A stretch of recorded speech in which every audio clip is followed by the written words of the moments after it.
Summer start ஆனாலே நம்ம road ஃபுல்லாக பார்க்கக்கூடியது இந்த போகன்வில்லா ஃப்ளவர்ஸ் தான். சம்மர்லேயே பூக்கக்கூடிய பூக்களில் இதுவும் ஒன்று.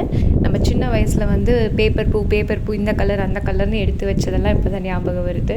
ஸோ இந்த பிளான்ட் பார்த்திங்கன்னா ஜஸ்ட் 150 ருபீஸ்க்கு ரோட்டில் விற்றுட்டு இருந்தது. நம்ம ஒரு 12 இன்ச் பாட்டில் வச்சுருக்கோம். அதோட கலர் பாருங்கள், நல்ல டார்க் பிங்க்கு, அதோட மிடில் வந்து ஆரஞ்சு வந்திருக்க மாதிரி டபுள் ஷேடில் இருக்குது. இதெல்லாம் நம்ம டெரஸ்லேயே வைக்கிற அளவுக்கு சின்ன சைஸ் பிளான்ட்லேயே நல்லா கொத்து கொத்தாக இப்போது பூக்கள் இருக்கிற அளவுக்கு வந்துடுச்சு.